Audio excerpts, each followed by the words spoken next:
אז אם גם לכם הכלב עושה בעיות עם כדורים ומסרב לקחת, קבלו את הטריק הבא. פותחים את חמת הבוטנים, אוקיי? ומשתמשים בזה. מוציאים את הכדור מתוך החפיסה, לוקחים את הכדור ומורחים את זה. ככה הכלב יאכל את זה בלי בעיה. כבר אני אראה. אוקיי. מסובבים טוב טוב שמשני הצדדים יהיה חמת בוטנים. ואני הולכת לתת לכלב. הנה, תראו איך הוא קופץ, תראו איך הוא רוצה. בוא. כן. אוי, בדיוק קפצתי שעון מעורר, אבל הוא אכל את זה. הנה. אין כדור יותר.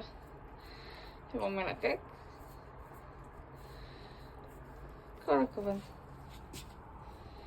כל הכבוד בולי. תקלב טוב.